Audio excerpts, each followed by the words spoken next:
že behám, čo ti tu je, ide na LP a ja vás pýtam u nového dielu, ako si spraviť na Pakaheat účet a ako si objednať Counter-Strike server. Najprv si ukážeme Counter-Strike server, pôjdete hore, ako vidíte, ja už mám presetovaný, pôjdete sem,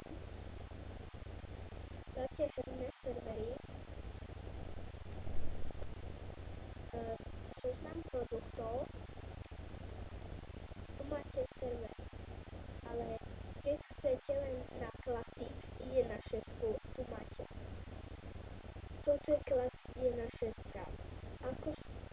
Ja som si dal toto a išlo mi na Counter-Strike. Druhé, toto sa vám spustí. Musíte mať 165 toto účtov na týchto peniazy na korun na účte. Dáte objednať.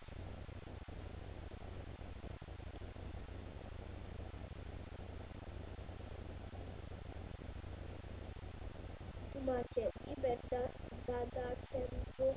Toto musíte dať Česko. Tu je Česko. Tu je Česká republika. Vydať to kliknete. Česká republika. Dáte ďalší krok. Musíte mať toto. Ja pôjdem ďalej. Buď chcete zaplatiť kredit neskôr, alebo zaplatiť kredit hneď. Buď si dáte, ja dám si neskôr. Ďalší krok.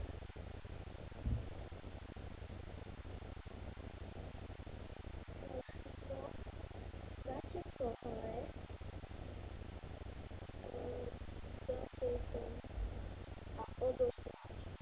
A keď sa vám to úspešne odošle, ako mne sa to teda objednávka bola úspešná,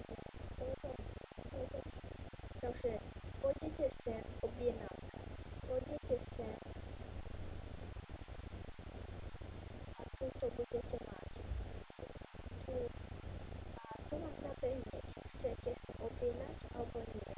Ja teraz nemám kredity momentálne, budete to mať na 1 mesiac. Ja som taký šantivý, tak som minul hneď na Counter-Strike peniaze, mám na 2 mesiace Counter-Strike, mám 3 servery a tu je ten Counter-Strike.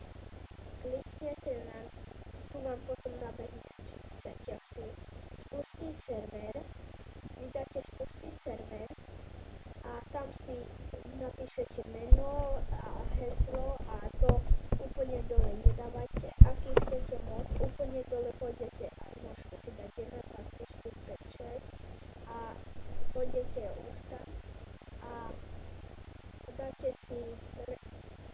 a chvíľu počkáte, pokiaľ sa vám rezervuje. Potom pôjdete na Fast Score, a keď ste si dali meno servera, ja tam idem. Budete mať tu takéto, musí vám to stamp ukazovať. A keď vám to neukazuje, zle ste si to objednali. Max, keď hneď kúpite toto, budete mať 10 slotový server. Ja mám teraz na 2 mesiace a čo by som vám ešte povedal? No, a keď chcete si zmeniť iný mod, dáte reinštalovať. Ja som teraz chcel reinštalovať, ale nebudem v tomto videi. Takže pre toto video by bolo asi všetko. Dávajte lajky, komenty a čus.